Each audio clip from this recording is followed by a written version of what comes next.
So welcome everyone. Good morning, good afternoon, good evening, because we truly have an international audience today. So we are very, very happy to have all of you here. And of course, we have a pioneer in our midst, somebody who can justifiably lay claim to the fact that he has changed the field that he is part of. We have Professor Russell Belk with us, and we are honored to have him. Uh, Before we start, I just wanted to introduce the core members of the Consumer Culture Lab at IIM Udaipur. We have Professor Tanvi Gupta. She's a faculty in marketing at IIM Udaipur.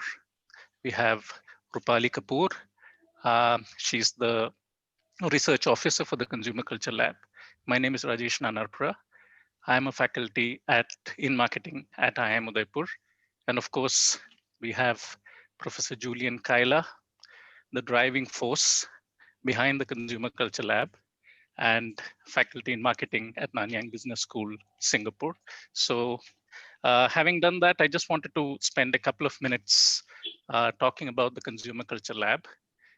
This has been started with the explicit vision of understanding and learning about consumer culture, specifically about the Indian consumer. We have a number of different things that we are doing as part of the Consumer Culture Lab. But on the whole, we envision this becoming a collaboration hub, a global collaboration hub between cultural researchers, students, and the industry. That is our aim. We inaugurated this a couple of months back, so it's been a short journey. But we have a number of things happening as part of the Consumer Culture Lab. Currently, we are doing research projects, more than one, under the Consumer Culture Lab. We have content that is getting created on our website. We are curating content. We are also in the middle of developing courses and so on, which we aim to showcase to the industry going forward. So it would be great if you could, come onto our website, understand the things that we are doing, and keep in touch with us. Just to let you know that towards the end of this session, after Russ's presentation, there'll be a detailed question and answer session. So please make sure that you have your questions handy with you. And Professor Tanvi Gupta and Rupali will be, moderating the question and answer session. So that's it from my side as the next step. You could actually post your questions in the Q&A. Yeah. In the app, in the Zoom. In the app, and that would be useful. So as the next step, I want to hand it over to Professor Julian Kaila to formally introduce Professor Russell Belk and take things forward from there. Thank you so much. Over to you, Julian. Yeah, thanks, Rajesh. All right, well, Russ requires no introduction, but I just, maybe, a couple of words just to introduce Russ. For me, if I think about Russ, there are two words or three words. One is generosity, and the other one is intellectual promiscuity. Right? I didn't say promiscuity, I said intellectual promiscuity. And generosity, I remember when I don't know if you remember Russ, when I was doing my field work in India at some point, I asked Russ for some of his films, the films that he did that you did in Zimbabwe.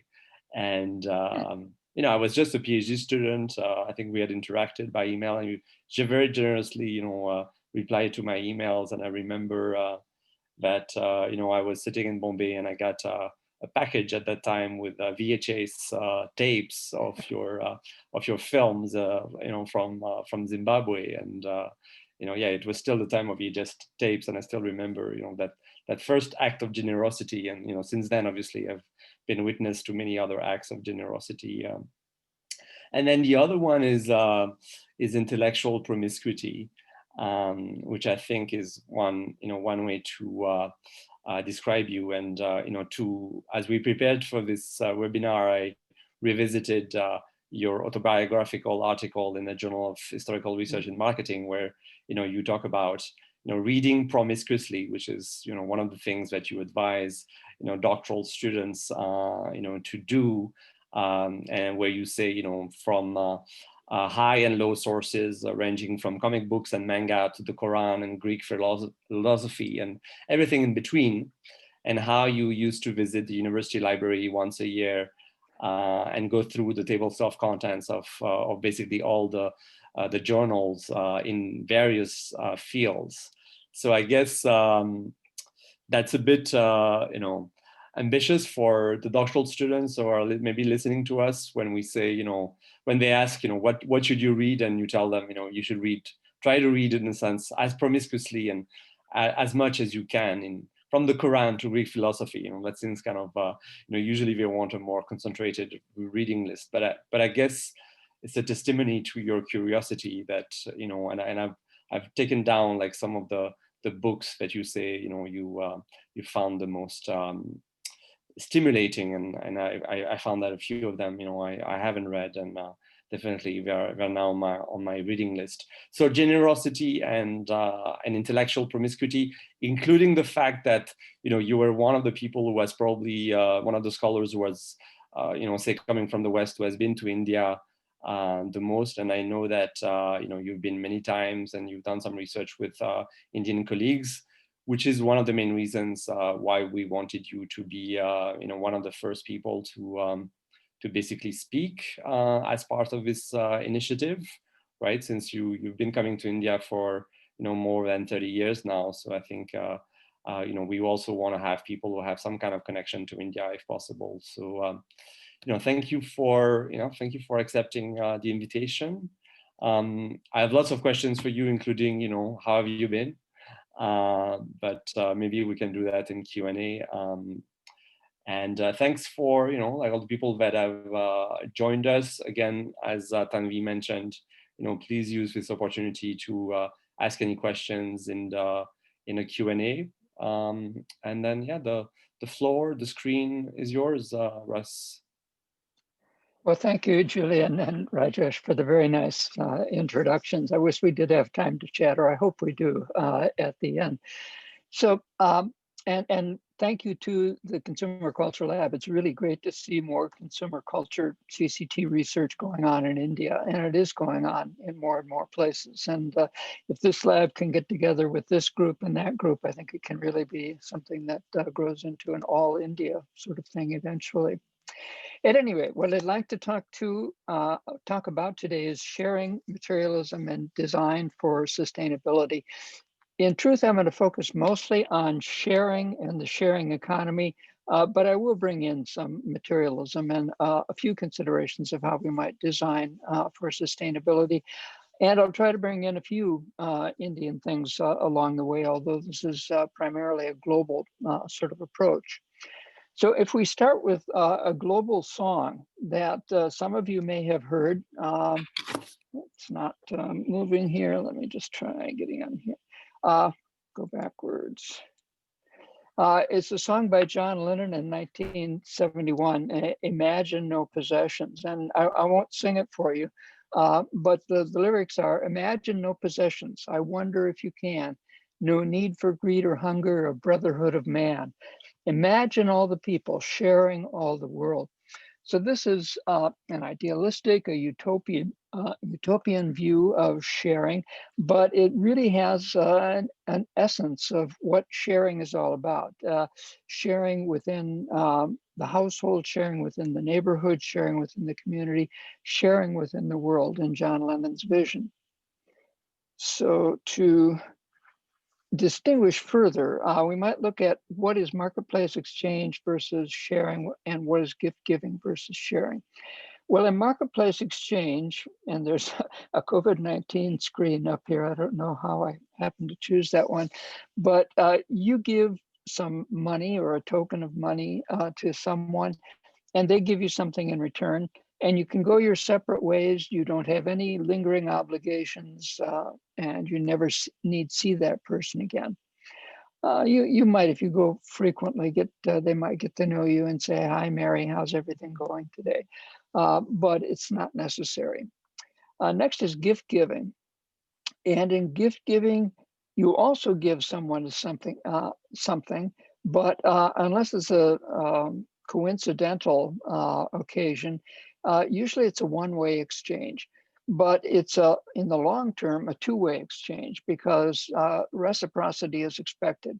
Even if someone says that this is a little gift for you because you've just moved into the neighborhood and don't have any consideration for it in the future, there's still that sort of lingering obligation. Whereas with sharing, suppose this girl has given her sandwich to the little boy. It's a one-way exchange with no reciprocity. Something is considered to be an act of generosity, as Julian was talking about, but there's no obligation to continue to see the other person again. So sharing, to give it a brief definition, is non-reciprocal pro-social behavior. Or a little bit more elaborately, it's the act and process of distributing what is ours to others for their use, or the reverse of that, the act and process of receiving from someone else for our use. And so those are working definitions. There are others, but I think this will be satisfactory. But we're talking about sharing so that we're basically distinguishing, it's not mine, it's not yours, it's ours. And so we're considering it from this point of view to be something that, for practical purposes, is jointly owned. If you grew in a household where you're able to use the furniture and use the food, as all of us have, those things are considered to be ours, family possessions, family resources. But legally, they're probably not. Legally, they belong to the adults in the household rather than the children typically. And so that's a distinction that is more perceptual than legal in terms of what we're talking about with sharing.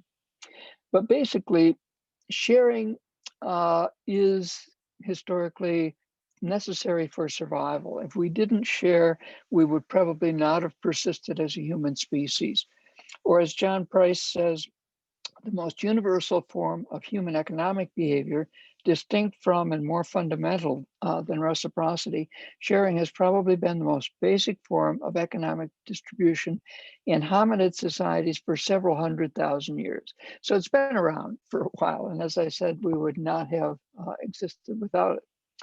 But there are nevertheless cultural differences. Sharing, possession, ownership, these are all culturally learned behaviors that may differ from one culture to another. So in the West, possession and ownership are things that we learn first. This is your toy. And then later on, we learn sharing and fairness and justice. Be sure to share with your sibling, for example. Share your toys and not your germs, is something parents may say in the West. But in Australia, Aborigines have learned to share first, and this is sort of a vestigial remain of a nomadic past. Now, if you're nomad and moving from place to place, having a lot of possessions is a hindrance rather than a virtue. And so if you have a spear and someone else in the community needs it, they should just be able to pick up your spear and use it to go hunt kangaroos or whatever, and then return it. There's not that sense of it's mine and you must ask and get permission. Now, this has led to difficulty in some Aboriginal societies where European possession and ownership has begun to take place.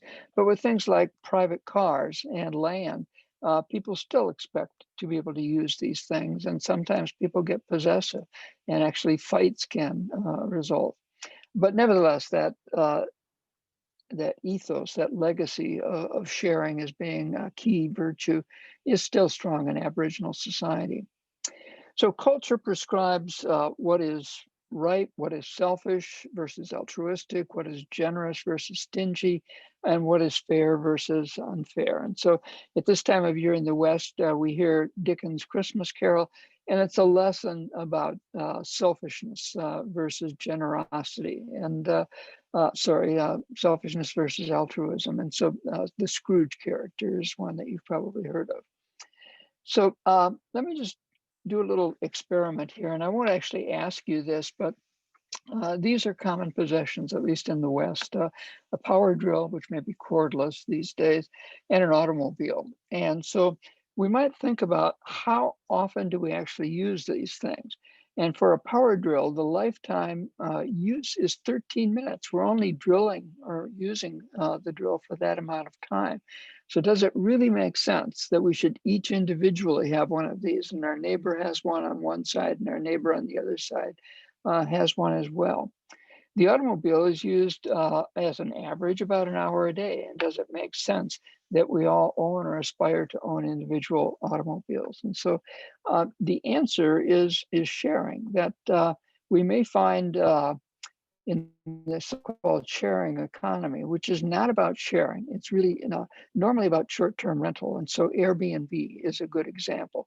This is sometimes called collaborative consumption.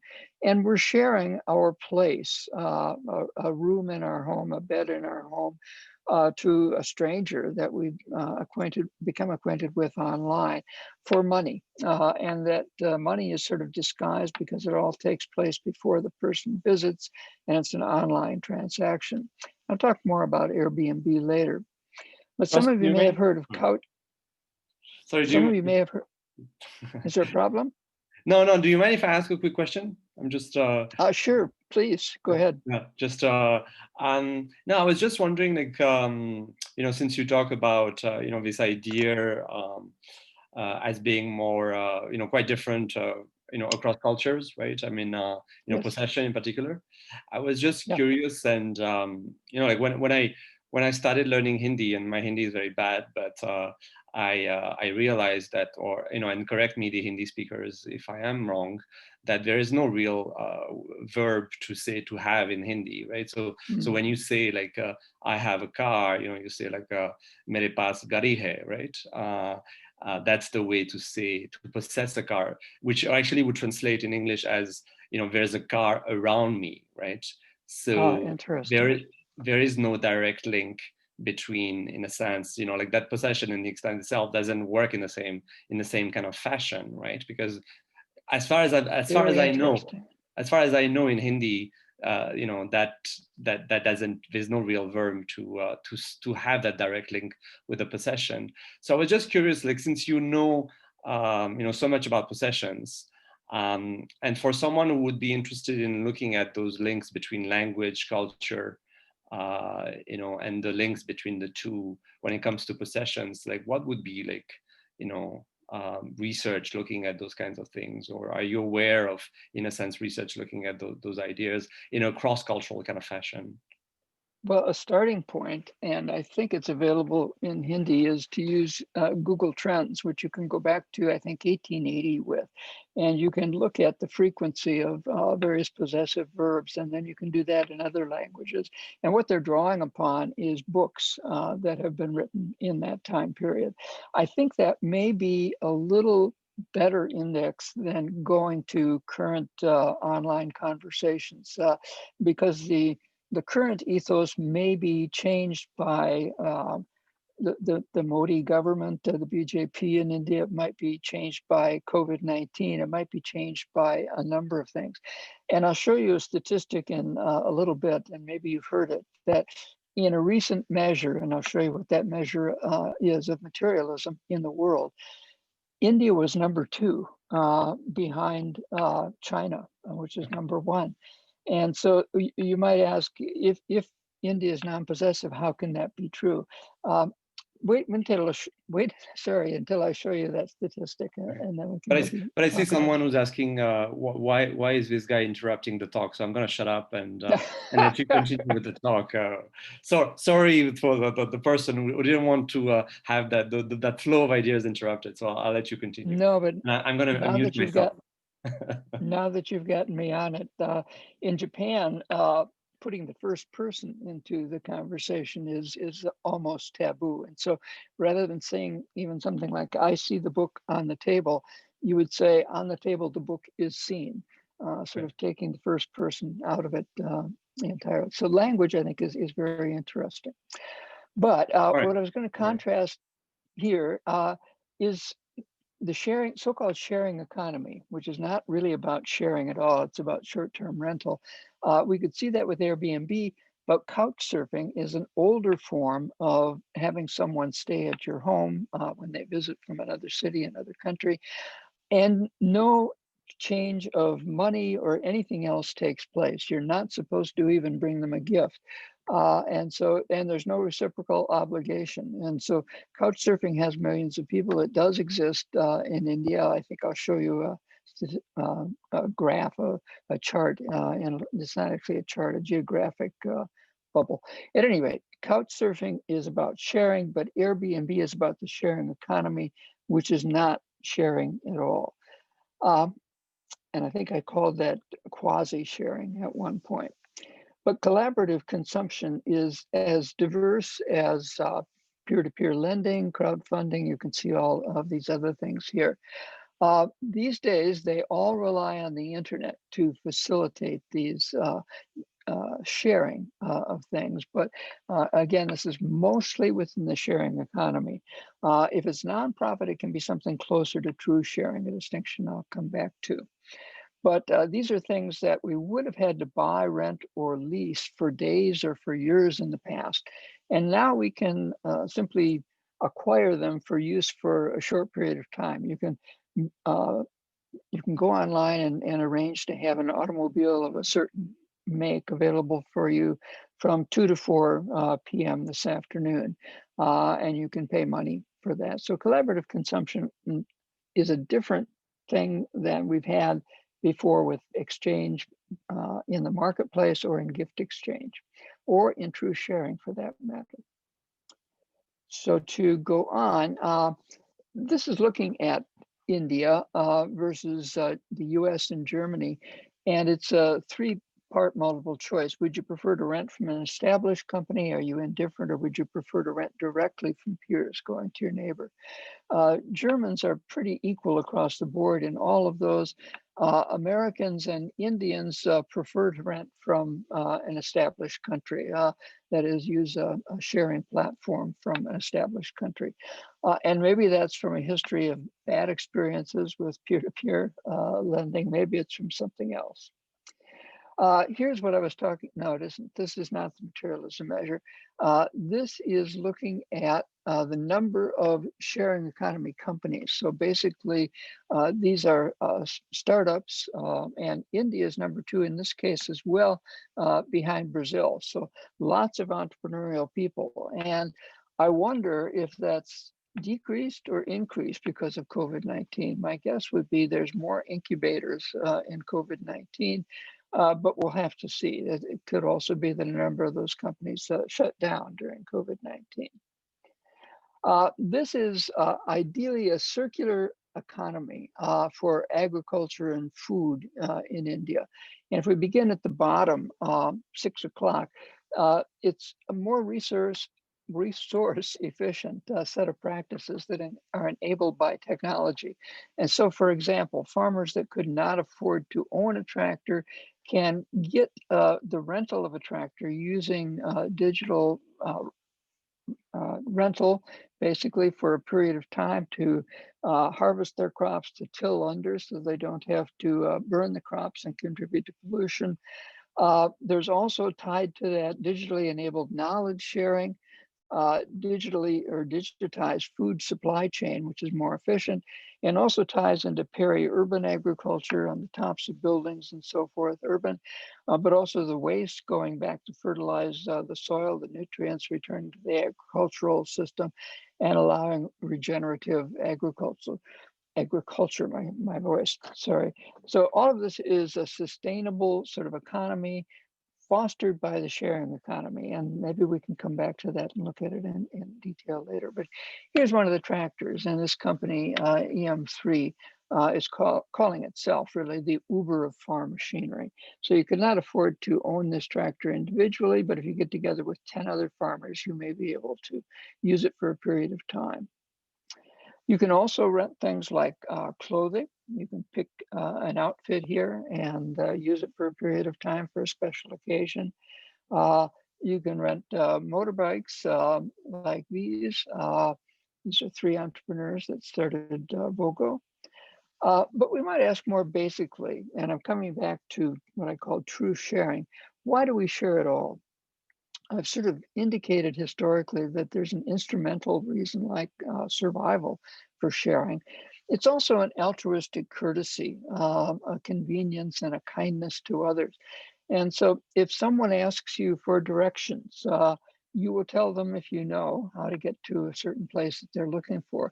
If they ask you for the time of day and you have a watch on, you'll tell them. In the past, smokers would ask you for a light.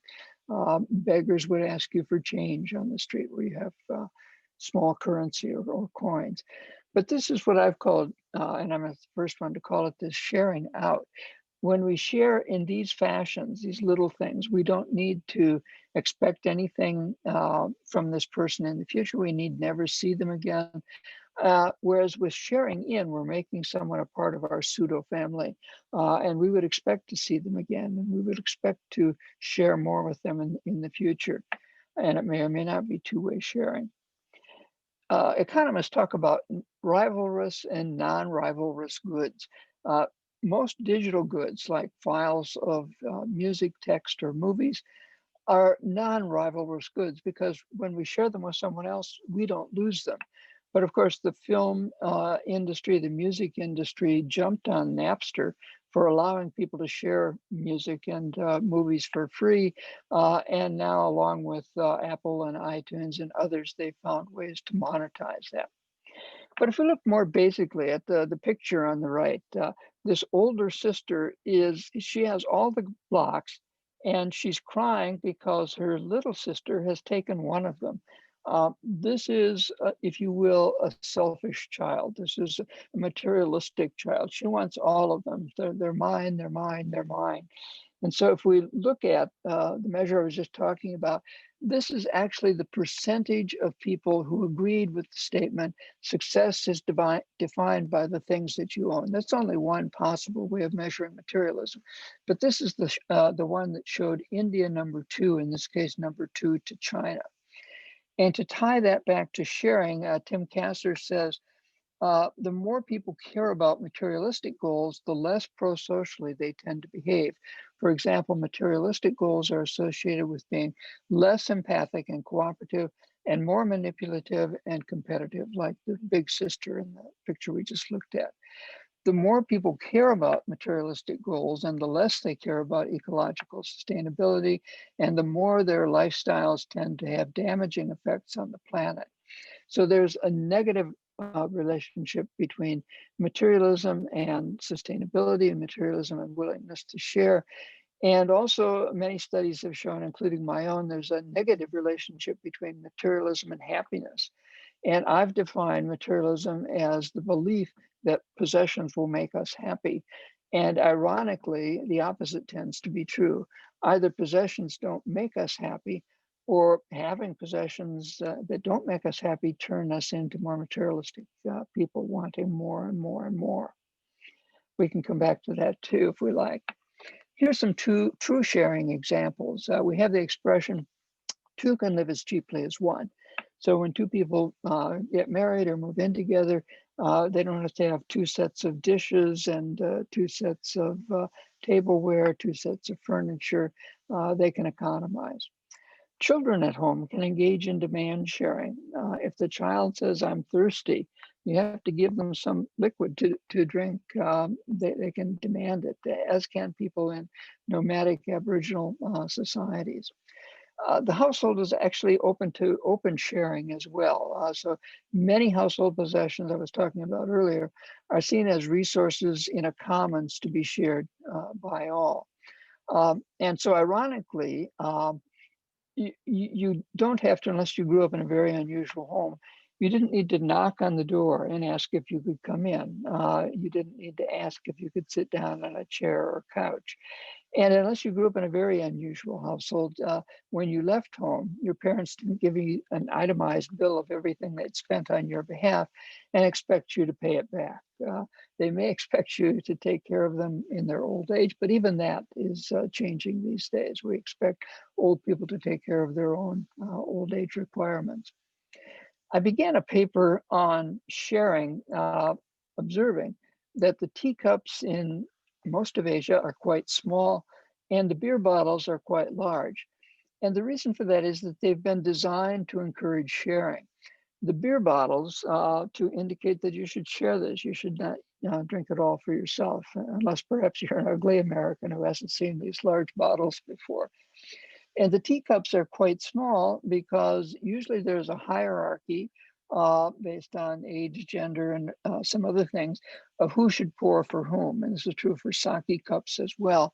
And so if you have a small teacup, it needs to be refilled more frequently, and so therefore more sharing.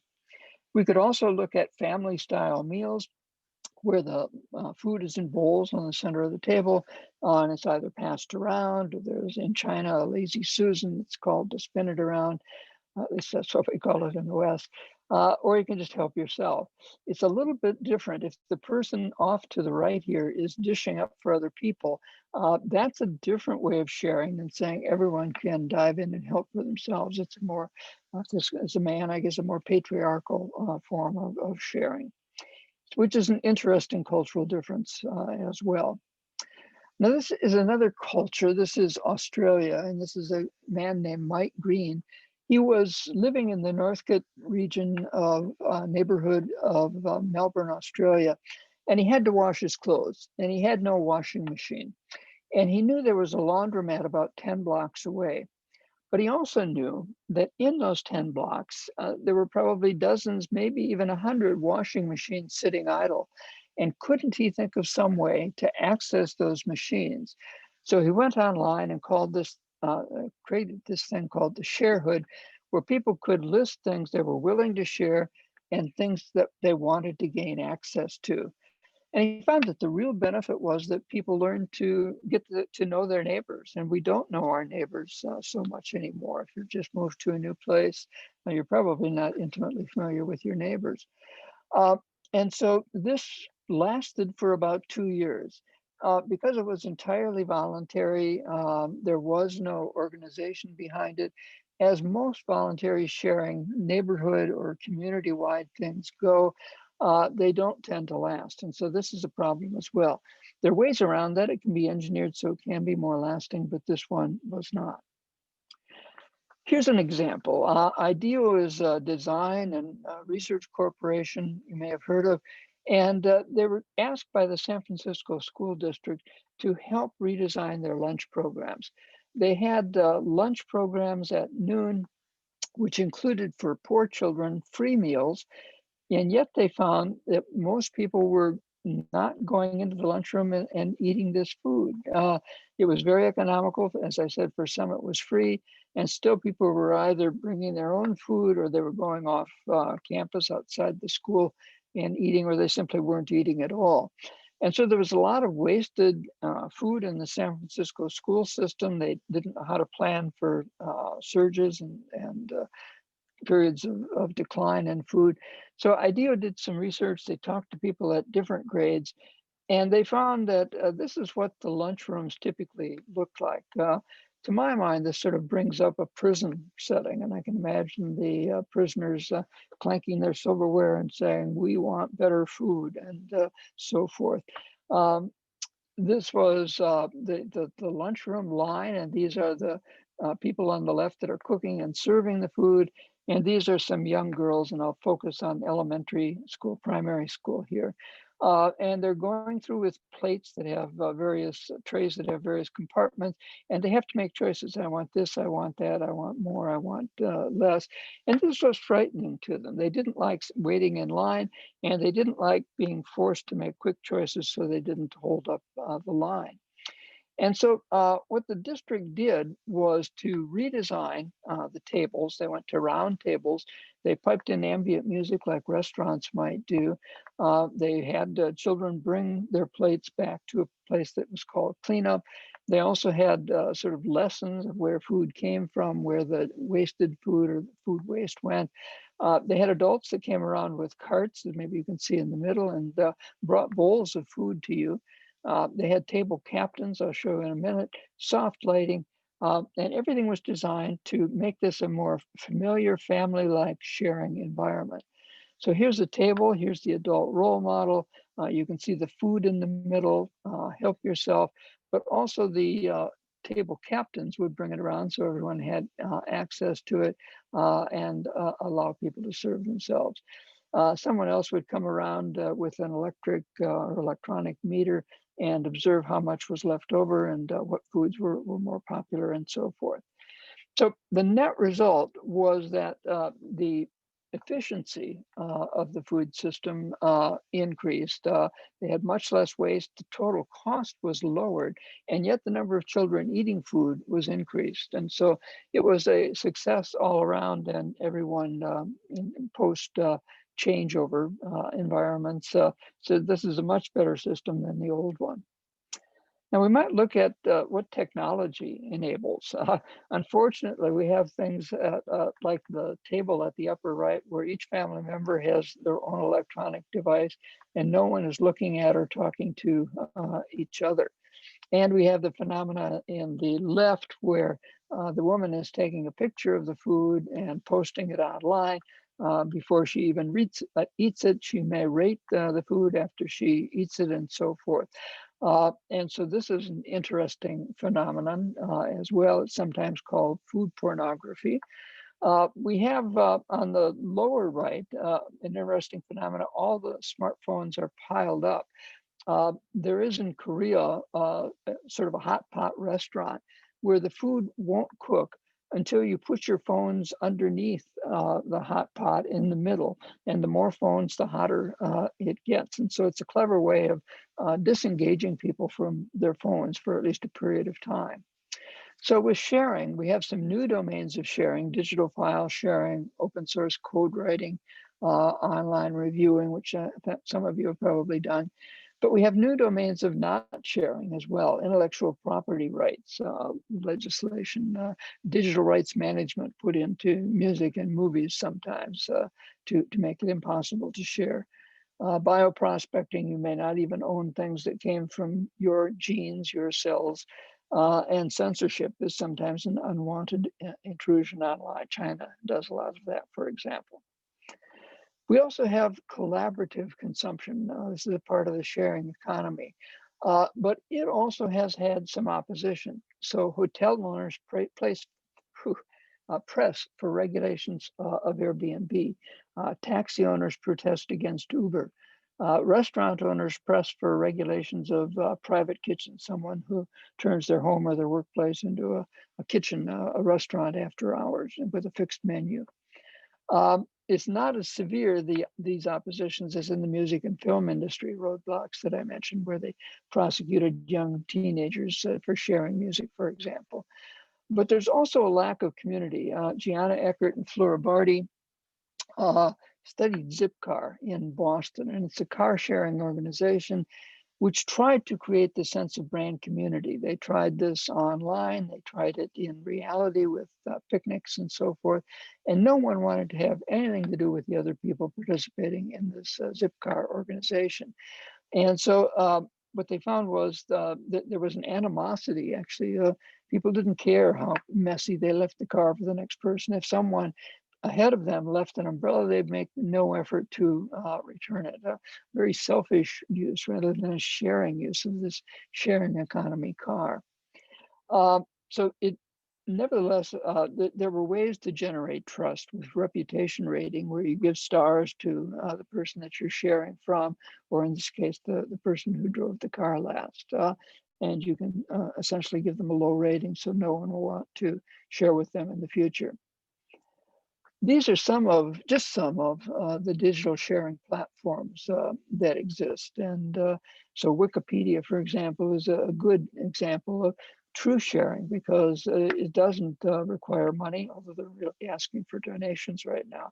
But it's a very good free encyclopedia. It's come to be. It actually drove Encyclopedia Britannica to give away their encyclopedic information online as well.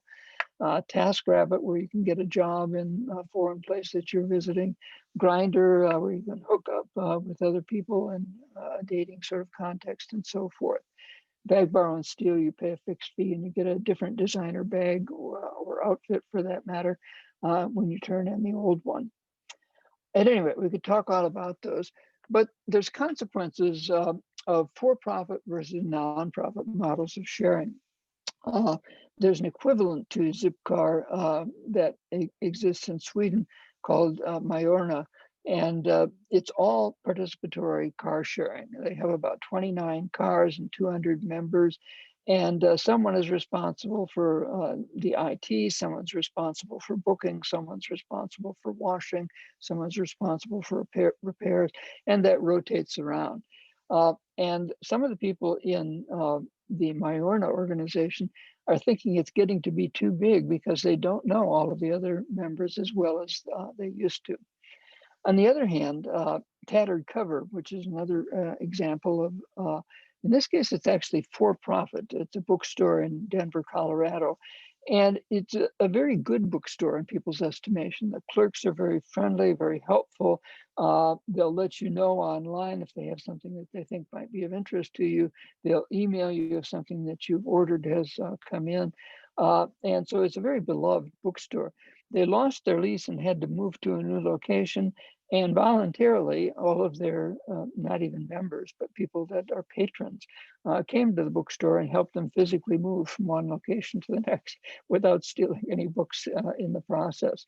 So what we're looking at here is strong ties and bonding social capital, if you're familiar with Bourdieu's forms of capital, cultural capital, versus in the case of Zipcar, for example, weak ties and bridging social capital. You may engage with people who are very different from you, but you only have very weak ties to them. All of this points out that there's value beyond just the exchange value. There's social, cultural, personal, and use or participative value. And that's what is sort of illustrative with the Tattered Cover example. At the same time, we have a lot of marketization and privatization going on. What were once public goods, you can see the examples here, are becoming privatized in many economies, especially conservative populist economies. And at the same time, once family goods, we used to have a family car and a family room, family meals, and so forth. All of these things are being privatized as well. So each person has their own phone and thereby their own music system and thereby their own TV and radio. And so these things have essentially been privatized as well. Families don't eat together as much as they used to. We might look at gated communities like the one on the right here. It's an interesting example. Municipalities like these, they're cash cows, because they can continue to tax these people if they pay, but they don't have to provide services. They don't have to tend to the lawn and the flowers. They don't have to take care of the fish in the pool. All of this is done by the corporation that has created this gated community. The residents, for paying a fee and for buying an apartment, get access to things like swimming pools, clubhouses, childcare, even in some cases, a variety of things. So you would think that this is a happy sharing organization like Tattered Cover, but it's really not. Now we'll look at why in a moment, but let's look at some earlier precedents. And I'm going to look at three cases. What I'd like to look at, first of all, is gated communities, and then I'll look at car sharing, and then I'll look at residence or hospitality sharing. But gated communities have precedents in Roman and medieval walled towns. I think this one may be Carcassonne. Julia can probably tell whether it is or not. In France. There's the Great Wall, Spanish port towns, and these things, along with gated communities, are sort of islands that protect us from perceived dangers. But they also keep social classes, quote unquote, in their place. And so even in the medieval walled town, they would allow their beggars who had no homes but would live on the street. But if new beggars came to town, they didn't have the privileges that the town beggars did. So at any rate, it was a fortress. So there's benefits like security in contemporary times. It's also a form of status signaling. We're not like the people who live outside this gated community. It's also a lifestyle and property value protection mechanism. Homophily is sort of the birds of a feather. The other people in here are like me. You get yard care, common facilities, and so forth. So here's an example. This is in Hyderabad. And just to look at the prevalence, about 15% of the US residents are in gated communities, 250,000 such residences. About a third of new communities in certain parts of the US are gated communities. And 4 out of 5 expensive homes in Tampa, Florida are gated communities. So very high precedence in these areas. And that precedence is increasing almost throughout the world. I guess the only thing missing here is Antarctica. I don't and Oceania, if you regard that as a separate place. So to look at why do people do this? Well, they fear crime, they fear minority, they fear the others, which may be people that have migrated, people that in some way or another are not like us. So we're the old rich and they're the new rich. They're the younger people with money. And oftentimes there's racism, classism, sometimes ageism in reverse. You must be 65 or older to join this community. But symbolically, this is sort of a ritual purification. You're keeping the quote unquote dirt out. And Mary Douglas defined dirt as simply matter out of place, but it's defined socially as people like us oftentimes. And so the effects studies would show are that neighbors are oftentimes more remote than strangers. It's an enclave paranoia. We're locking out people, but we're also locking ourselves in as much as locking others out. We fear our neighbors. So even within these gated communities, people have burglar alarms. They fail to participate in civic actions. They desire even more security, more locks on their doors. And they have only weak ties in bridging social capital rather than the strong ties in bonding social capital we talked about. The only similarity to other people that homophily, again, gives us some sense of similarity, gives us a sense of token community, but not real community. And so the paradox is that while sharing is the basis for such communities, it results in less rather than more informal sharing and feeling of community. Even workers who are lower class coming in are regarded as dirty. We engage in social splitting to purify and racialize and racially purify the places. We don't want to interact with those people. This is sort of a moral panic, if you will, as a result of a moral panic. They share the commons facilities grudgingly, sort of an inclusive exclusion of others. And it's again a sharing out more than a sharing in. Or in Sherry Turkle's terms, it's being alone together. We're still having this feeling of loneliness, but we're together with other people. So that's the first case, gated communities. Second case, shared transportation. Compared to gated communities, shared transportation helps everyone. It reduces congestion, pollution, the environment, helps the environment. You may have seen photos of Indian cities where the smog this time of year went away. You could actually see other places in Delhi and other urban environments. And so that gave us a vision of what it would be like to have less individual transportation, one person to a vehicle, and more shared. So the government wants more of this, not less. There are many types of shared transportation, including all of these things. In vehicle sharing, we could look at commercial sharing like Zipcar. We could look cooperatively like Mayorna, or we could look at peer-to-peer. Your neighbor will be willing to share their car with you, and maybe expect you when your car is when their car is in the shop to share yours with them. So how do we do that? This is a map of the San Francisco Bay Area, and downtown is on the lower bottom here. And these blue dots are all places where if you're driving, you can stop and pick up passengers. Now, why would you want to do that? If you have a passenger in your car, or sometimes it's 2 passengers, you can get in a high occupancy vehicle lane and go much faster than the cars that we just saw that were all stalled together. There isn't a high occupancy vehicle lane here, but that helps everyone. It gets you out of the mainstream of traffic, it lets you go faster, and thereby it helps the other people as well. Now, these blue dots are located at transportation nodes. In the morning, they're one directional going into the city. In the evening, they're one directional going out of the city. And so it's a convenient way of getting people to, in effect, carpool. So here's some views of when these various things might be feasible based on how flexible they are and how long a distance you have to go. So public transport is best, trains and buses and so forth, when you have a long way to go. When you have a short way to go and you need to be flexible, a taxi is a common way to do that. Auto rickshaw, for example, or a regular taxi. Biking and walking for shorter distances are quite flexible. Car rental is quite flexible in the long term. Car sharing in the somewhat shorter term is also quite flexible. So it depends. These solutions, however, all exist, so they can all work together. Ride sharing in India, Uber made some mistakes. It targeted the high-end elite, whereas the bigger opportunities was the lower classes, where you could share rides in three-wheelers, on bicycle rickshaws, in buses.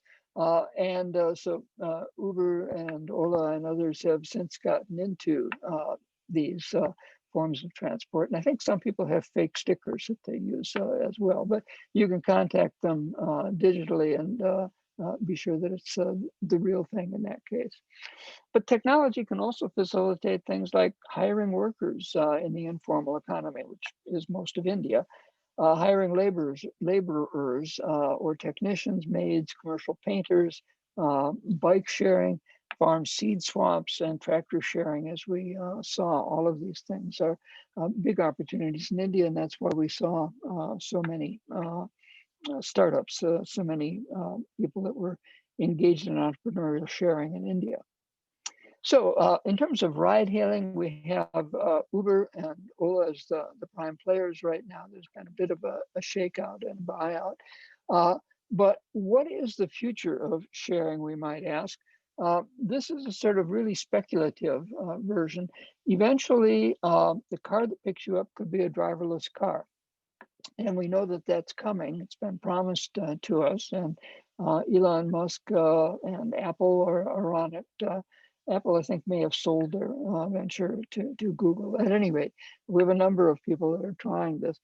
And Mike Hearn, who is now a Bitcoin enthusiast, earning his living trading Bitcoins, but he used to work for Google as an engineer.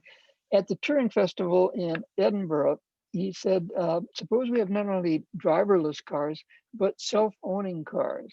And you book these cars with Bitcoin.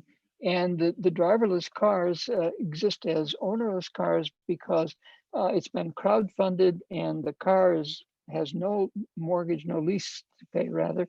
And so they're given the license themselves. And the car is very efficient because there's no driver to pay. It can offer lower prices and drive the other car sharing businesses, including human drivers, out of existence. And it also wants to spread. And so it wants to have children, of course. And so the way that it has children is it sets aside some money for repairs and software upgrades and so forth, but it also sets aside some for children. And the way that it does that is to buy a new car, and that car starts operating independently like this one, and soon it has children and so forth. And so there's more and more of these around, and each car can have more than one child. And so they take over the city, they take over the country, they take over everything, states and so forth. And so why stop at just car sharing or ride sharing? They also spread into computer farms, knowing them. They also spread into ownership of trains and airlines. In fact, they take over the economy. So as one preliminary version of that, there's something called DAOs, Distributed Autonomous Organizations. And it's a corporate organization, not really a corporation, that has no hierarchical management, but it is a legal person like a corporation. And so it can enter contracts and so forth. It gets together initially with a number of people that crowdfund it, and they jointly decide what kind of business they should be in. They outsource everything, so they have no or very few full-time employees. Everyone owns a share, and it has to obey its initial charter until the next time the organizers meet and decide how we're doing and what we should get into. Now, one of these actually started in Toronto. It went for about a year until the Securities and Exchange Commission in the US began to look into it. And in terms of, and there was a lawsuit, and also it hit someone. The mobile eye is really not as big as you see here. It's that little thing on the dashboard. It's just making it bigger so you can see it. But one of these actually hit a person, and the car ownership was their venture. At any rate, I think we'll see DAOs in the future. It's just too good an idea to go away. But there's other problems with ride hailing. This is an illustration of how rich Uber got as opposed to all the workers, or we can see that now with Google and Apple and Netflix and all the others during COVID-19. And so the workers are protesting against Uber, against Ola, and they're saying it's unfair, no thanks, let us get back in the business. The gig economy is the thing that is failing them in this case. So vehicle sharing, how do we actually share vehicles, and why would we actually want to do that? This is a German ad, and it's basically saying, would you buy a cow for a glass of milk? It's an ad for car sharing. If you want a ride, why not use one of these sharing organizations? Or if you want a ride on a particular car, you can choose what make and model you want, and so forth. Or we could do this with bike sharing, and this is a Chinese example, but like India, lots of bike sharing startups happened, and you can see one up above here, but there was a real oversupply, and these could be left around any place in the city for morning pickup, the way some of these organizations do, but it got to be there were too many of these bikes and too many organizations going out of existence, high bankruptcy rate, the members up and lost their membership fee. The bikes disappeared, and in the bottom here, you can see this is an actual photo of a bike graveyard of too many of these things in Beijing. Now, bikes are not an ideal situation because it's slow, it's tiring, you can only go so far on a bike. They're displaced by cars in many cities, although the reverse practice is taking place in some instances, and COVID-19 has helped that as well. It's not so nice to bike in bad weather. You're breathing still the polluted air, no filter except maybe a mask between you and the air. Scooter sharing or motorized bike sharing also has a problem. There's also been a shakeout here. There's a trust crisis after the bike trust crisis. There's parking problems. Where do you put these things? Simply a lack of awareness of how I go about renting one. Most of these are now electric, and in big cities in China, it's mandated that they be electric. And so there's not enough charging stations. And do you have this station-based where you have to return it to where you got it from, or free-floating and leave it anywhere, or a corporate ownership? And so all of these things are problems that need to be overcome. Automobiles have gone the same way, and the automobile companies in Germany and France have tried their own car sharing. Now, why would they do that? Basically declining car ownership, especially young men, but young women as well would say, I don't have a favorite car. Why should I get a car when I can ride public transport and text along the way? Or they say it's simply too expensive. I can't own one, and so I'll use one until I can afford to buy a car, perhaps. Or it's too impractical. In the city, it costs to park, it costs for insurance.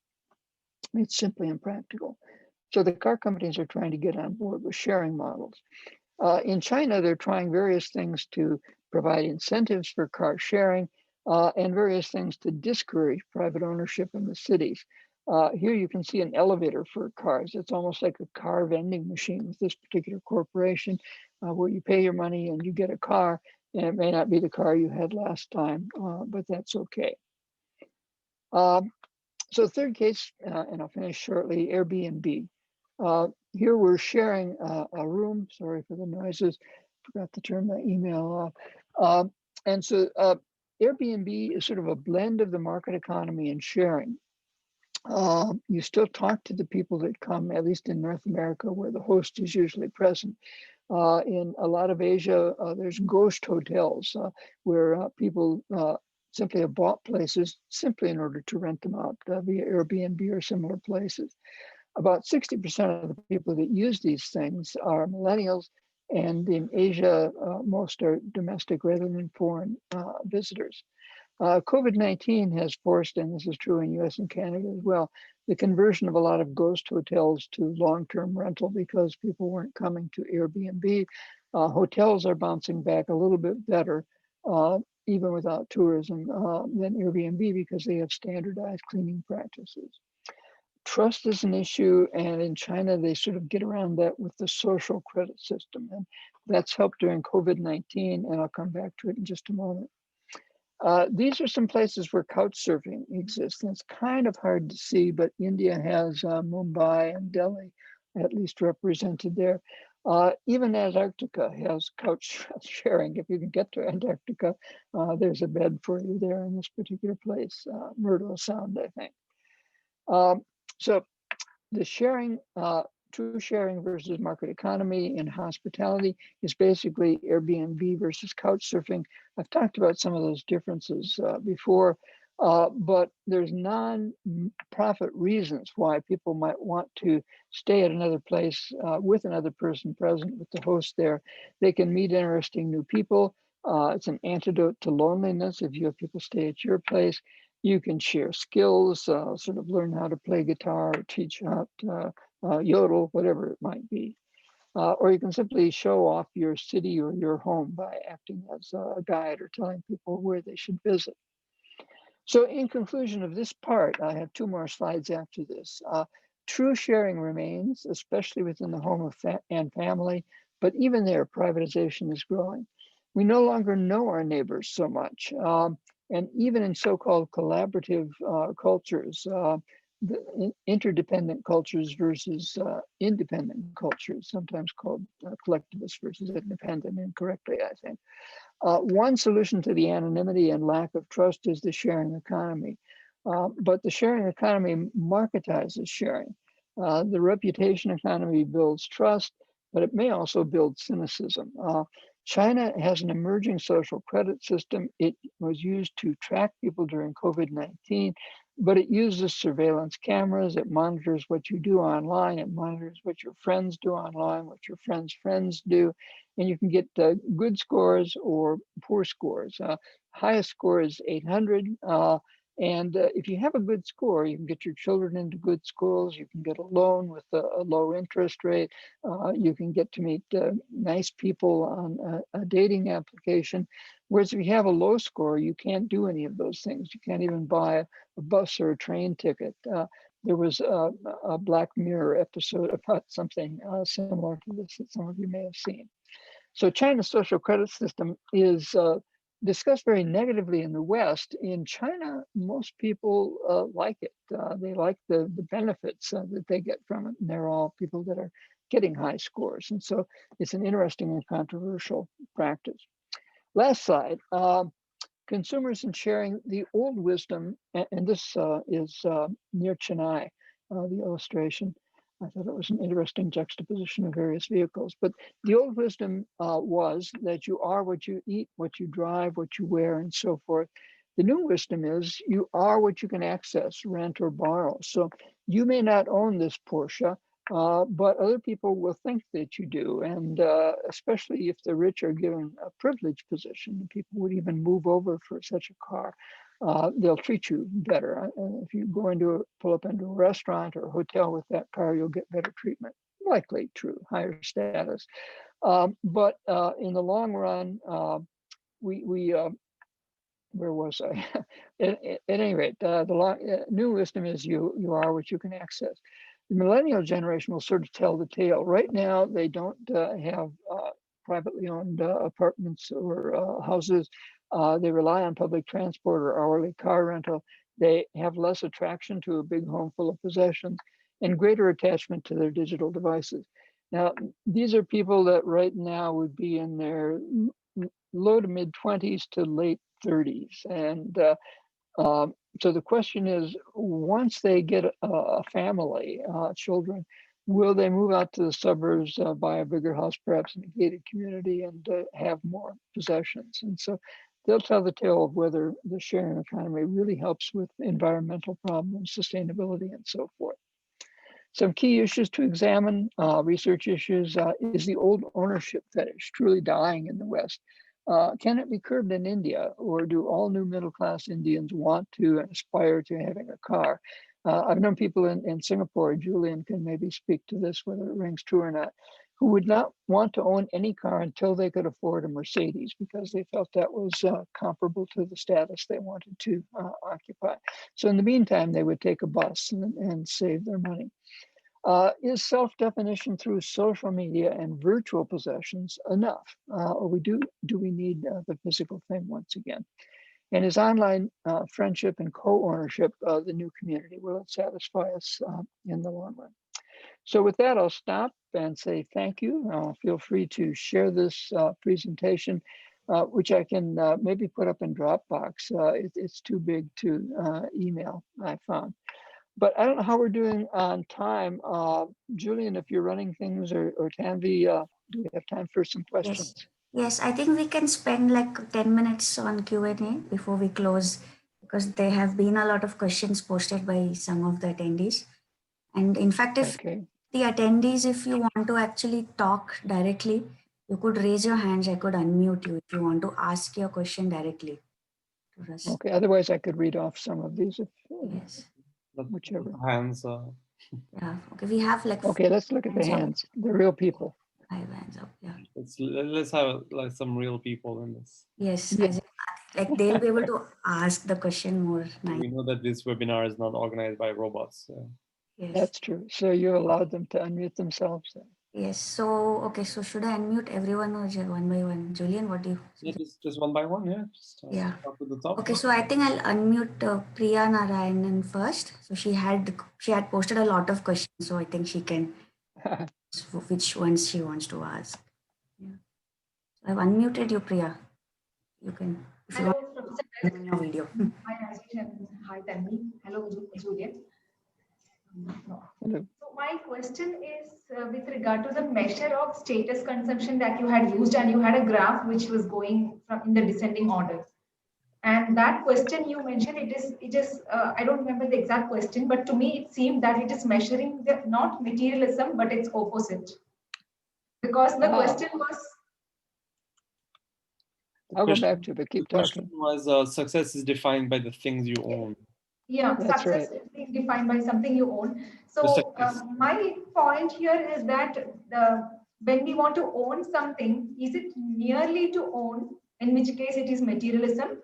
And if it is to own to show off to others, then it is more like status consumption or something else which is not materialism. Materialism would be valid even when there is nobody to show off to. So, and this thought came because of my intuition that Indians are not so high on materialism. That's just a gut feeling I have. And I think the question hence does not measure materialism the way we define materialism. Well, I agree with you, because this is not a complete measure of materialism at any rate. It depends upon how you define it. This was not my measure. And in fact, we did do a study years ago that included India, and India was near the bottom in terms of materialism. So that would have been in the mid 90s before any of you were born. And so in that case, people were not very materialistic, but India had switched to a market economy at that point, non-protected economy. We also did it before and after the fall of the Berlin Wall. And people in Germany were less materialistic before the fall of the Berlin Wall and more materialistic after. And what we attributed that to, and some other findings since, is when there's a lot of turmoil in the social structure, that people clamor for symbols of social class at that point, and it's not so important to them at other points in time. And so I measured materialism as a combination of non-generosity and envy and possessiveness. But I think I agree with you in one other sense. There's a sense in terms of sustainability for the planet that we should be more materialistic, that we should cling to the possessions we have and not get rid of them so often. And so you should keep the smartphone that you have now, rather than trading it in for the next version of that smartphone. And you should keep the car that you own now, if you own a car, instead of trading it in for another model, because we're using fewer resources that way. We're getting by with fewer cars, we're getting by with fewer phones being manufactured, and all of the things that go into them. So in that sense, I think it's good that India looks materialistic here, but I'm not sure that's what this, because it's linking it to success. I'm not sure what that indicates. Now, it could be, there's a time, and again, before any of you were born, in the early 1970s, I think maybe 1972, 73, where there was an Arab oil embargo and the oil was just shut off. And so people became much more concerned with having a fuel efficient car at that point. And it was a status marker to own a smaller car rather than a bigger car. So the opposite of the way that status structure was set up. So it could be that success would be defined as non-ownership of things that are bad for the environment. It could become a stigma, or so it became a stigma in the U.S. and Canada, not as much in Canada as in the U.S., to own furs. If someone owned a fur coat, someone that hated killing animals might throw paint on it. And so in that case, something that was harming the environment for minks, which were all recently killed off in Denmark, as you might know, because of coronavirus, became a stigma. And so I think it's coming back a little bit now. I see furs in Canada around the hood of a parka, for example, but many of them are fake rather than, I'm getting off on a tangent. Next question, please. I don't know if it's Piyush or who would like to ask the next question. So Russ, if you want to choose any specific questions which has been posted on the Q&A, if you want to choose a specific. Well, I haven't read them. Yes. Well, here's a short one. How can the sharing economy coexist in the COVID era? Well, I think the reason that Amazon became the phenomenon that it is today, and that Jeff Bezos became even richer, I think he added 40% to his wealth. Something like $180 billion is the last figure that I heard during COVID-19, because people were interested in buying things online, but also interested in sharing things online.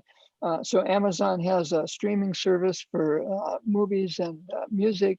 You can rent as well as stream things. And so in a sense, COVID-19 helped make Jeff Bezos and Amazon richer.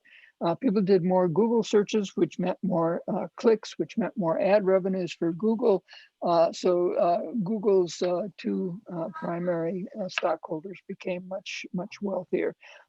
Tim Cook and Apple became much richer. There's iTunes and rental of things on Apple as well. And it's because we're confined to our places. We can't go out. This is entertainment that we can watch on our smartphones or on our tablets or computers. And so there is a way that the sharing economy can not only coexist, but flourish. And that may not be the case as much with ride sharing and car sharing. So what ride sharing services like Uber have had to do is guarantee the cleanliness of their cars. And Uber has special procedures and special cleansers to make sure that the cars are decontaminated between picking up one passenger and the next. Here's another fair, and hopefully that was satisfactory as an answer.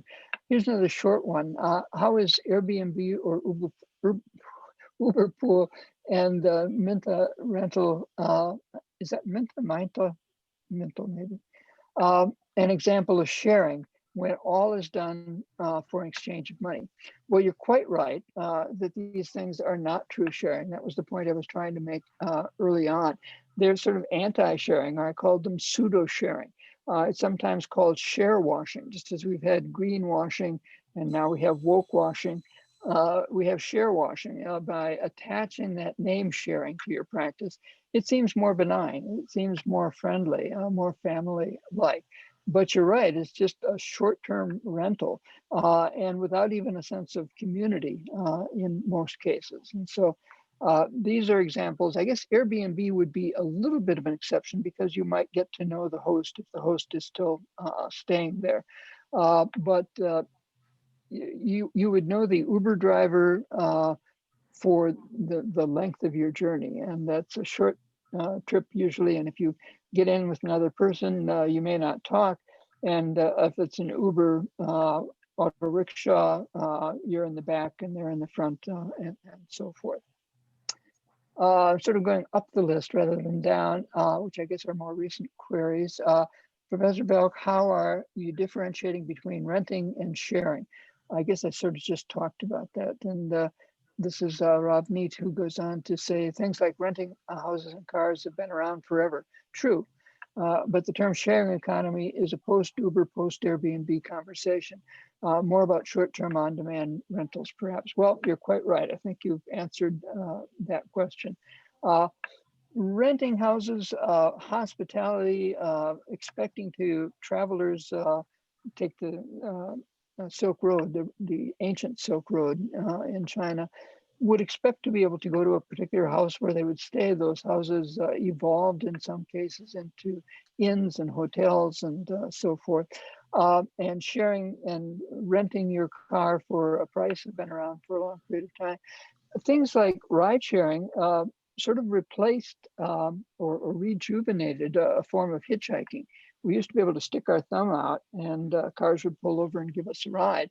And then there were tales of drivers who raped their passengers, who were violent toward them. And suddenly it became socially unacceptable as well as frightening to hitchhike, even though that was probably, again, a panic rather than a real fear. And so Uber and Lyft and others have brought back sharing rides, but they do that for a fee. They've monetized it. And like privatizing things, it's a way for somebody to make money. And they're a buffer between the renter and the rentee, the owner of the thing. And so even Airbnb is like that. Priya asks, where would Western economies lie on the graphs? Well, you can see that France is fairly far to the left. On the other hand, the US is fairly far to the right. And so it depends on where you are. I'm not able to move my Q&A. Yeah, so Canada and the US and Italy, Great Britain, Spain, all fairly far to the right. And Sweden, the farthest to the right, which is what we found historically true of Sweden as well, which is a social democracy where the welfare system, if you will, or the social democracy is able to provide people with all the things that they need. So that's a quick answer to that question. Are we doing okay for time, Tanvi? Do I have time for another? Yes, so as in, if you have some more time, 5 more minutes, we could just, if some people their hands, if they want to talk, like Ankur Kapoor has raised his hand, so they just allow him to talk. Anupama, whom I know, asks, even before the internet age, we had the collaborative consumption by way of travel by train, bus, and so on. So would you differentiate this from what we call as the sharing economy today? In that case, not unless those were sort of first privatized and then monetized in a new way. And so for a bus to be part of the sharing economy, the people who buy it in its privatization would all get together and rent out spaces on that bus. And so if you have a rented place on the bus, it's probably for subscription is the model that they would use. So you can do it for a month at a time, and you have a reserved seat and maybe a reserved place on the bus. And it would be the same with trains. It would operate not quite like going there and buying a ticket, which is a short-term version, but this is a continuum. And so the train and bus are not good examples the way they normally are today of sharing economy, because you just pay your money and you never have to see the person who sold you the ticket again. And so it's not really sharing at all. Whereas when you buy the privatized bus and turn it into a happy bus where you give people coffee in the morning and cocktails in the afternoon when they come back from work. That's a new idea. You buy it on a subscription basis, and all of the people that buy it on a subscription basis have a right to get on it, at least for a certain period of time. Malcolm, who had a longer question earlier, asks, is ownership really a culturally learned behavior? It can be seen in animals in a rudimentary form, marking their territory, etc. In that case, it would have to be a culturally learned behavior in all such advanced animals, making it less likely. I've just done a book review on a book called To the Properties something else by a couple of economists, where they're trying to say animals do not really have a sense of ownership. Some monkeys can make tools, but when they're through using the tools to get termites out of the log, they leave the tool and go away. But you're right, there's a sense of territoriality. In Canada, we have a sort of poet laureate writer called Farley Mott, and he wrote a book called Never Cry Wolf. And it's about his early experiences in the Canadian Arctic as a wildlife biologist. And he observed, he was studying the diet of wolves, so he had to look at them and be around them, but he didn't want them coming into his camp and eating him, for example. And so he observed that wolves mark their territory, male wolves, by urinating around the perimeter. He was provided with a canoe, a tent, and some cases of beer. So he drank a bunch of beers and he walked around and pissed around, peed around his perimeter. And indeed, the wolves respected that. They would not come within that perimeter. And so there is a sense of territoriality in animals that I would say is a sense of ownership. Whether it's learned or not, I'm not sure. Maybe one wolf observes another wolf doing this, or one monkey observes another monkey doing this. At any rate, these economists argue that there's no sense of ownership among animals. I suggest that there is a sense of rudimentary ownership among animals. And at any rate, if you're really interested, email me and I'll send you that review and you can see what you think and even look at the book if you like. I think that's the most recent. Can I ask a question, Russ, if you don't mind? You may, yes, real person, Julia. I'll take that privilege. It seems like a lot of the research that you quote on the sharing economy, such as like Jana and Flora's research, tends to be more Western focused. Yes, Yet you, true. Right? But you started your talk by talking about the cultural boundedness of these concepts, right? How sharing might mean something else in different settings. So might we hypothesize or think that maybe the relationship between materialism and sharing might be different in different places? And is there Absolutely, reason? yeah. I think that bears study. Do you have any specific hypotheses of where you would expect a different sort of relationship between sharing and materialism? No, I mean, I just feel like in the West in particular, I can see how, for example, a materialist person might see, certain kinds of sharing as just another way to construct their project of the self, right? Their identity. In other words, that the experience economy is just a progression from possession. Whereas I don't necessarily see that progression necessarily in other places. You know what I'm saying? Like it's kind of like it's the idea that like the next best thing after possessing all this is all these other is experiences, right? Whereas maybe in other places it isn't as much. Or well, I guess a test of that would be observing how tourists from various places travel. Do they use their smartphones or a camera to take photos, which is a way of materializing something, versus do they go without a camera and just enjoy the experience for the sake of the experience? I had some additional slides here. I'm not sure that these are coming up. Are you able to see that slide? This was from an old 1954 Encyclopedia Britannica, not quite newsreel, but we used to have film strips, and they used to have sometimes a recording that went along with them. And it's showing an old neighborhood in America in this case. And the woman who's only referred to as mom says to Steve, "I haven't any eggs for my cake. The egg box is empty." And he was looking forward to a cake. And so he says it's Sunday too, and shops used to be closed on Sunday. But mom has an idea. She knows where to get eggs. Just wait, she tells Steve. She goes next door and not buys eggs, but borrows eggs from Mrs. Logan. And this is a euphemism. It's like if someone asks you for a piece of paper, you give them a piece of paper out of your notebook. You don't expect them to pay you back that piece of paper. And I think Mrs. Logan doesn't expect to get these eggs back anytime soon. It's just a friendly neighborhood thing to do.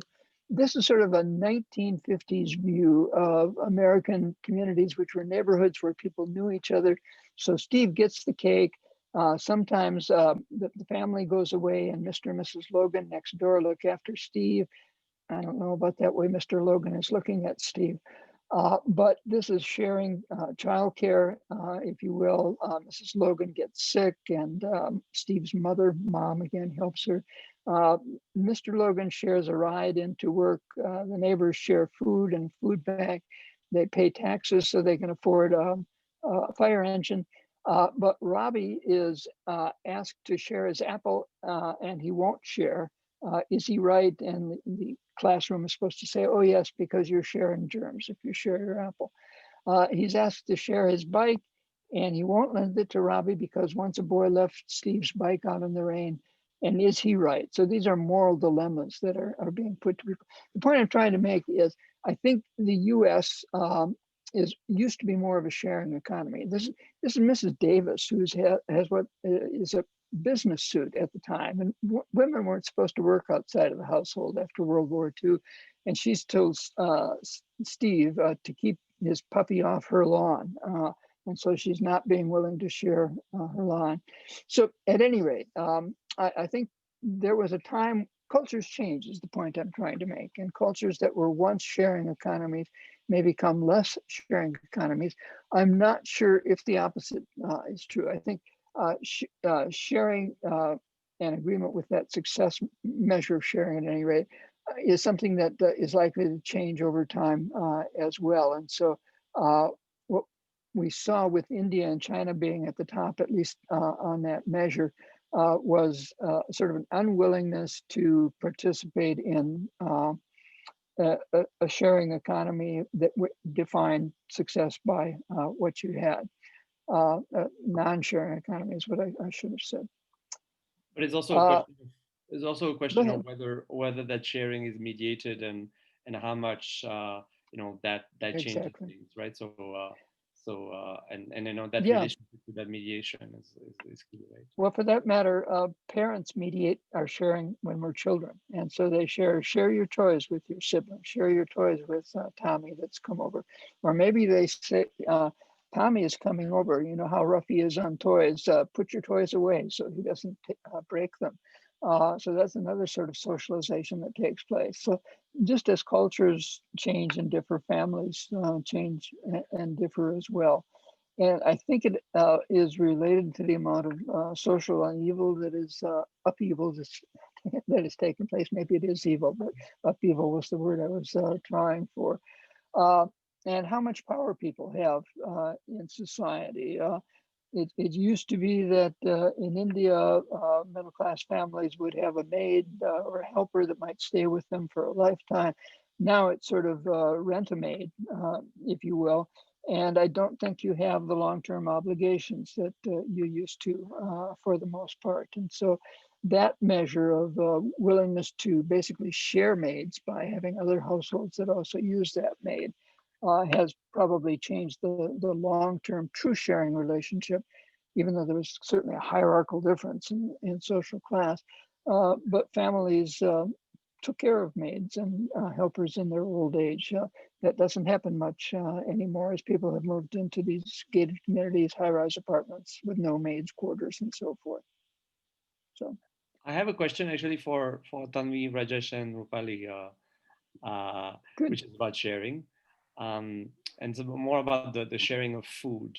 Right, there is this French anthropologist who has this book called Manger, Eating, and he talks about the fact that the idea of having your own individual meal is a very Western notion, right?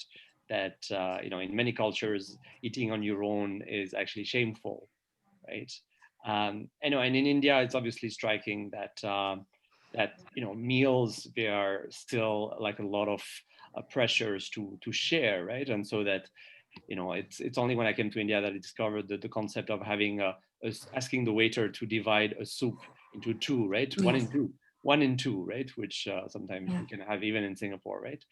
1 and 2 for a soup. And I always wondered if companies that came to India that offered dishes coming from outside, but that were with the potential to be shared, like pizza being like the ultimate example, were more likely to be successful in the Indian context compared to, say, foods which on the other hand come from like the West, but are not as easily shareable. So this is more a kind of, I'm just curious if you have any examples around that, Rupali, Rajesh, Tanvi, or maybe the people from the participants.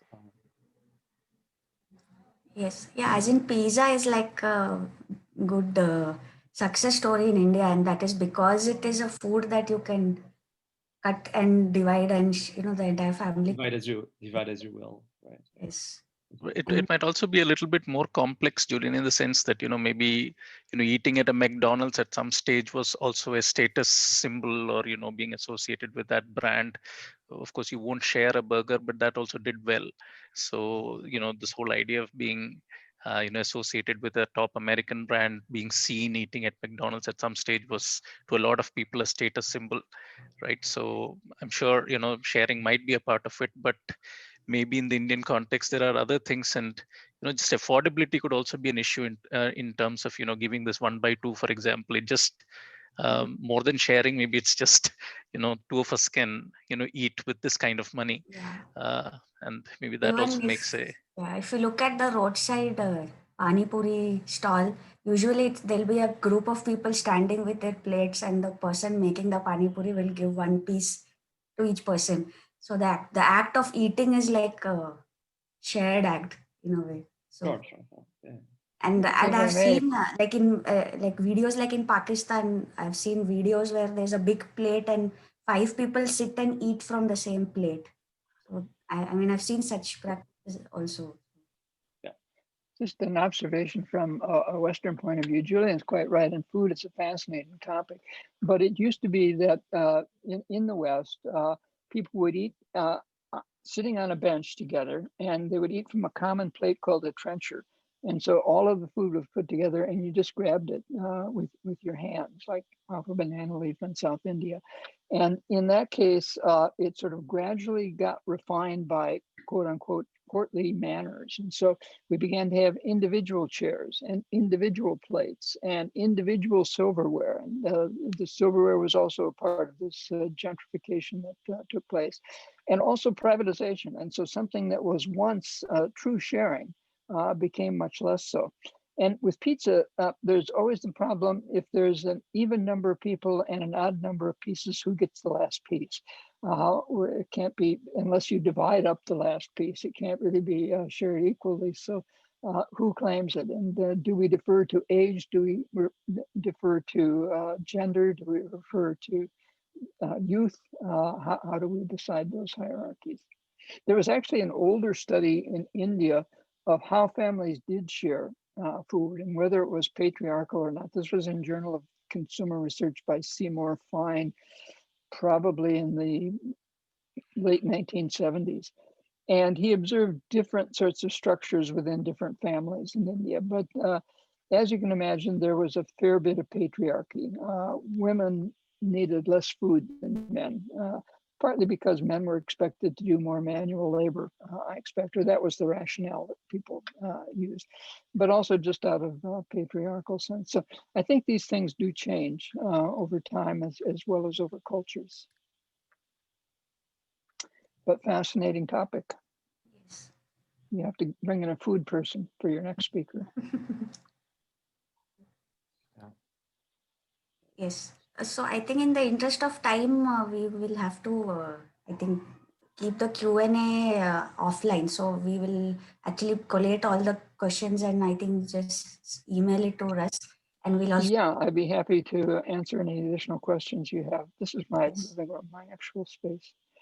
Yes. So we'll just share it even online. Like I think people are interested to read each other's questions and just to know the discussion that happened. So when we'll share a video of this webinar, we'll also share the chat and the question and answers that happened so that everyone can get a chance to view it. Right. Sounds great. So Russ, since I know you always have book recommendations, what are your book recommendations on sharing? And would you share your book recommendations and then you know what are the fun books or interesting books that you have read lately that you want to share with us? Well, this is a cheap out, but there's a guy who studied romantic love. His name is Zick Rubin. He's a psychologist, and that was his whole career. And at the end of his career, people ask him, what book would you recommend? Who would you recommend I read to really understand romantic love? And he said, don't read any books, just go out and do it, observe, participate in it. And so I think in sharing, participating in it and begin to learn about host Airbnb guests. One recommendation, I guess, is Thomas Whitlock. And he has a book called The Anthropology of Sharing. I forget what the subtitle is, but Jana Eckert and Flora Barty and I did a handbook of the sharing economy. And he was one of the people in it. And then when we introduced the book, when it became available, we had a conference in London with most of the chapter authors. And so Thomas Whitlock had a really engaging discussion with others. I've also been to his campus in Germany, in Cologne, and which was actually named after Cologne. That wasn't the French that invented that term, apparently. At any rate, I'm getting off topic here. So Thomas Whitlock would be one author that I would recommend because he gives a cultural interpretation and he gives an historic interpretation, and he talks about true sharing. He studies nomadic cultures in sub-Saharan Africa, in Botswana, I think. And so I think to understand where sharing began and how it's transformed, that would be a good book to read. Yeah, great, excellent. So Julian, do you want to talk about and for the next speaker? Yes. Does someone have the slide I was supposed to? Yes, I'll just share it. I'll share it. So yes. All right. So the next speaker for the lab will be Simon Roberts. So we're trying in the lab to alternate between academic speakers and speakers who are not necessarily in academia. And so Simon is a business anthropologist and the founder of Stripe Partners. He's also the author of The Power of Not Thinking. He's also the chairman of the board of EPIC, the Ethnography in Practice Industry Conference.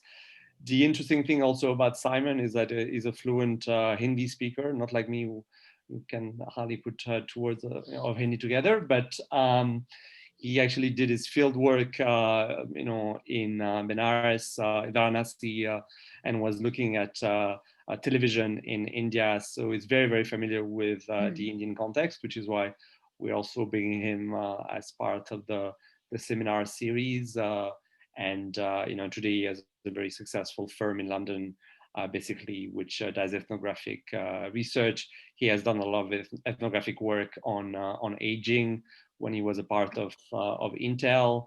And I think it will be a fascinating talk. We don't have the date yet, but we will announce the date a bit later. So stay tuned in February for the next talk. And yeah, maybe Russ, you can join us if you're around. Otherwise, sure. Please send me a link. I'd appreciate that. Yes.